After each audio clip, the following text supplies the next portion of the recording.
nudur yasun cufayyun amduba oboleskhen jabakhen jajjabakhen kanami cufa umati cufa duniyan cufa jalatu akamin diyesin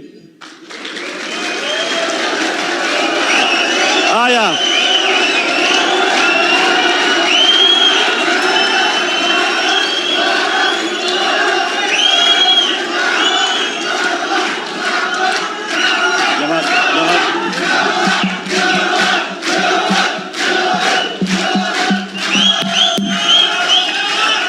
Yoya.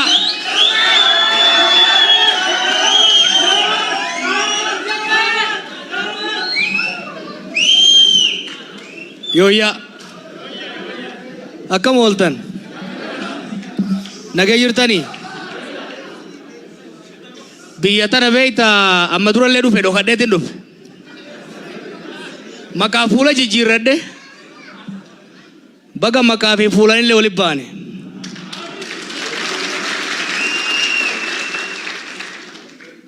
kadhannee miti injifannee walitti baane.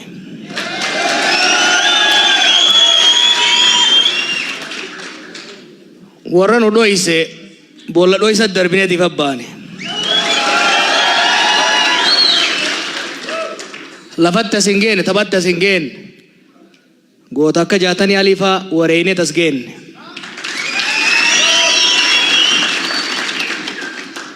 Har'a Oromoon biyya fi bilisoomsitee Itoophiyaa guutuutti bilisoomsitee Afrikaa bahaatti eega nagaa fidde booda bololtuu fi dhamaatuun takka takka waan lafatti as geennetti fakkaata.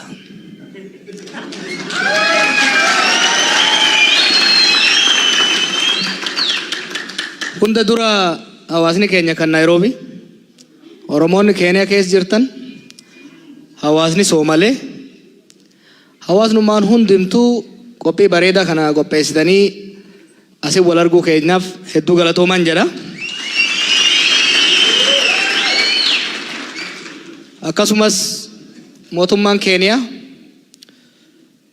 ifatti illee nu deeggaruu baatu akka nu barbaannetti yeroo dheeraadhaaf waggoota 30 oliif ilmaan Oromoo biyya isaaniitti irraa ari'amanii du'adheef asitti kooluu galan tiisee diina irraa dhoorgee yeroo tokko tokko illee poolisiin isin gurgurattu.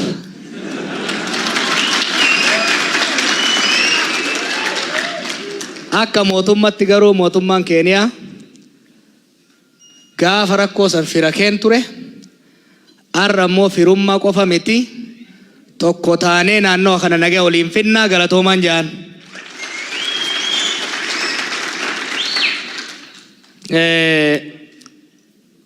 Daldaltoonni yookiin immoo warri biizinasii magaalaa kanaa OMN deeggaruuf hawaasa keenya cimsuuf amma duras baqattoota keenya gargaaruu irratti waan gootaniif hedduu isin galateeffannaa. Irra caalatti immoo hogganoonni keenya kaas jirtan governors, senators, people representatives sadarkaa adda addaan jirtan bilchinni keessan tokkummaan keessan aantummaan isin ummata keessanii qabdan waan hedduu nama ajaa'ibsiisu isin arguu kiyyatti hedduun gammada obboleessan keessan jechuu kiyyatti immoo hedduun isiniin boonaa gara fuuldurallee waliin dalaynaa jabaadhaan isiniin jaa. Yaad gabaabaa afaan Oromootiin dubbadhee sanbooda gabaabsee afaan Ingiliziitiin dubbadha. Yoo yaadattan OMN hinaaffarraa kaaneeti kan dhaabne. Ormi hundi kijiba isaa afuufee garaa nu boqoysee nu dhugaa teenya xiqqoo mallee qammasuu dadhabne. Kanaaf hinaafnee qilleensa Oromiyaa bilisoomsuu qabna. Qilleensa Oromiyaa yoo bilisoomsine mataa nama keenya bilisoomsina. Mataa nama keenya walitti yoo bilisoomsine tokkummaa isaa cimsina. Tokkummaa isaa yoo cimsine Oromiyaa ni bilisoomsine jenneeti muranneeti seenne.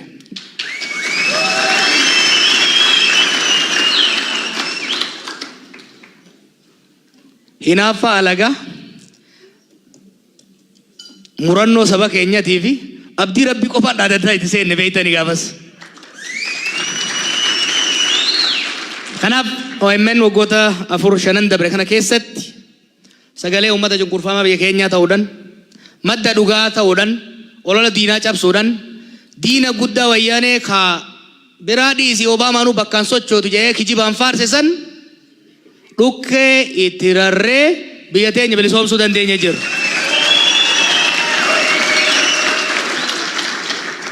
Akkuma gaafan Finfinneetti deebi'ee dubbadhe qabsoon saba keenyaa boqonnaa tokkoffaa waggaa 50 itti xaaraa turre itti dhumaa turre injifannoodhaan goolabuun gara boqonnaa itti aanu dabartee jirti.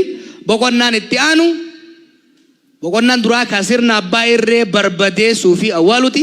Sanee garaa wannee ka itti aanu haa biyya teenya ittiin jaarruudha jechuudha. Governance policies itti ce'uudha qabna. Hoggaa gara poolitikaa itti aanutti akkaahuu kutaa qabsoo itti aanutti dabarru akkuma gaafa qabsoo san naamusa guddaan tarsiimoo guddaan itti deemuudha barbaachisa. Tokkummaa keenya cimsuudha barbaachisa. Biyya immoo hoggaa jaarru of qofaaf osoo hin ta'in akkuma of bilisoomsinee uummata bal'aas bilisoomsine. Akkuma of bilisoomsinee gaanfa Afrikaatti nagaa finne.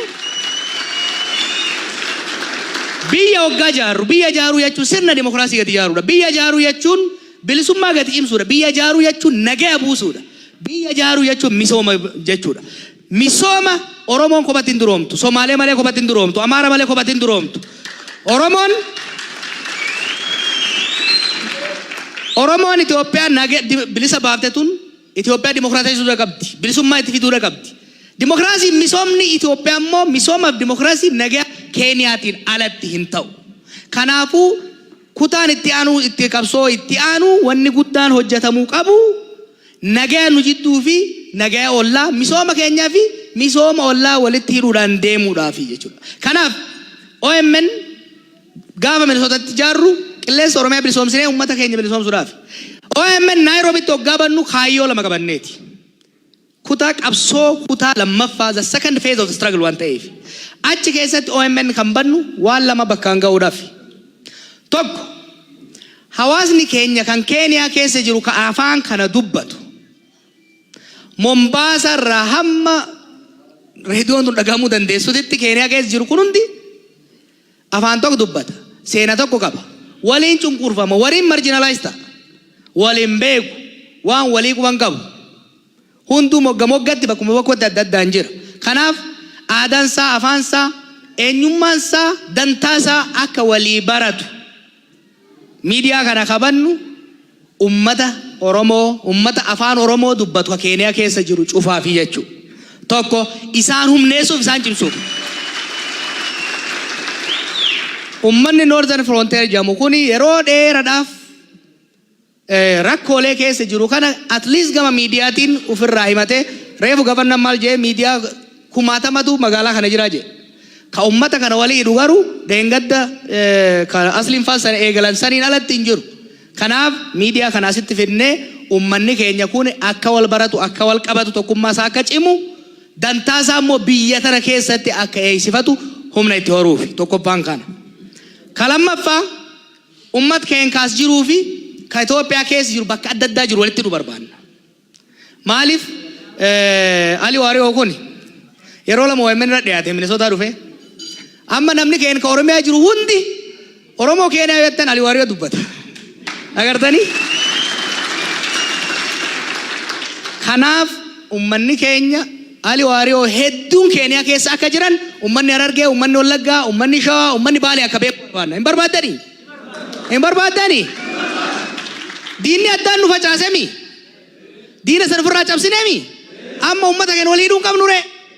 Walitti hidhuudhaaf deemna jechuudha. Soo kaayyoon lammataa ummata keenya kaas jiruu fi ka biyya isaa keessa jiru san walitti hidhu. Sanuma jalatti garuu akkuma reefu jeetti nageenyi Itoophiyaadha. Dimokiraasiin Itoophiyaa, misoomni Itoophiyaa nagaa fi misooma biyyoota ollaatiin alatti ta'uu hin danda'u. Keeniyaa fi Itoophiyaan gara kiiloomeetira 500 ol daangaa qaban. Hawaasni wal keessa jiraata. Hariiroo dippiloomaasii cimaa haa qabaatanii malee hariiroon dippiloomaasii isaan qaban sun keessattuu kan ummatoota daangarraa kana sirriitti hirmaachisee miti. Kanaaf ummatoota gama lachuu jiran kana empower gochuudhaan sagalee itti kennuudhaan hariiroon dippiloomaasii diinagdee fi siyaasaa Keeniyaa fi Itoophiyaa the bilateral relationship bakka amma jirurraa sadarkaa guddatti akka ol ba'u. Gaafa OMN laawunchi goone OMN hin danda'amu osoo jaan dandeenye gaafa laawunchi goone Maarch 1 2014tti ummata keenya diasporaatiin biqiltuu isin dhaabne aduu irraa dhoowwaa bishaan jala buusa guddifadhan jedheen ummanni keenya diasporaa waggaa 4% mootummaa tokko irraa sumuni osoo argatiin OMN asiin ga'ee biyya isaa bilisoomse isinillee warri Keeniyaa miidiyaa kana gargaara miidiyaa kana bira dhaabadhaa hoggansa isaa cimsa nama ijoollee keessa hojjetan jajjabeessa yaada kennaaf gorsa akka reefu gabarnaa jeessanitti miidiyaa jabaa akka ta'u har'a hunoo isiniif kenne amma booda waan gootan isintu beeka.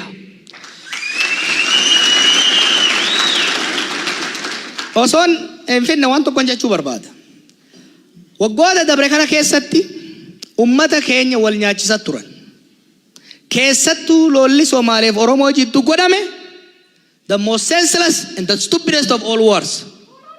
Maaliif ummanni Oromoo fi Somaalee waan waliin dhabe malee waan waliin balleesse hin qabu. Ummanni Oromoo Somaalee waliin koloneeffatame waliin cabe gaafa rakkanne Moqdishoo deemne harkeessa deemne warra dahoo nuu ta'e warra bilisummaaf jecha waliin awwaalame. Ummata san sheeytanni wayyaanee jedhaniin sheeytana xiqqaa abdiilee jedhanii fayyadamtee waliin naqaa turte. Istiraataajiin keenya dura sheeytanicha guddaa achirraa buqqaasu. Wayyaanee kuufefnaan abdiilee bakka buqqaafne.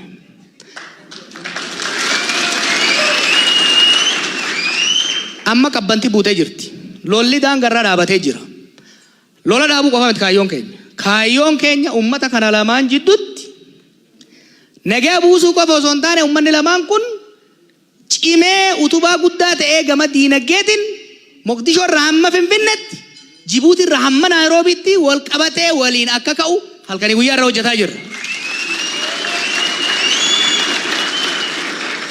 Mooyyale magaalaa bareedduu san mee rabbii jaalaala.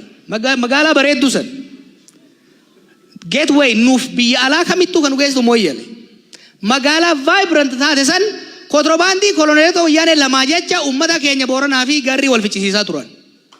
Lola sadirraa Mooyyale aspaaltii gama kaan baasanii gama kaana baasanii namni gadi bakka lama bahee walitti ijaba baasa wal fixa. Karaa sanirra kontirobaandii ooffatu garuu jara kaan ture. Jara kaan amma kontirobaandii oofuun danda'an of keessaa baafnee jira. Nageenyi immoo deebi'ee ummanni keenya waliin jiraachuu eegalee jira. Rakkoolee xixiqqoo jirtu. Manguddoo biyyaa wajjin, abbootii gadaa wajjin, ugaazota wajjin, hayyoota wajjin itti jirra. Yeroo gabaabaa keessatti akkuma deengata dirree dho'aatti dubbii finne kan Mooyyalellee finne waan lolaaf waan rabshaa finne amma booda waa'ee misooma waa'ee nagaa hojjenna. Kanaaf as dhufuu kiyyatti hedduun gammadee gara fuuldurallee walitti deebinee waan gurguddaa pirojektii gurguddaa Lipseet kan laamuu sanii wal qabatullee rivaayivii ta'a. Cross border development hundi isaallee irratti hojjetamu jira. Muummichi ministeera Abiy lammaan hundumti isaanii kan irratti hojjechaa jiran mootummaa asii fi bakka bu'oota keessa wajjin hojjetaa jiranii yoo isin cimtanii fi gargaarsa rabbii wajjin ta dabarte gundoo ta hafte guddoo jaa uummanni Harargeetii waa hedduu waliin dalaguu jirra. Rabbi kadhadhaa. I will say a few words.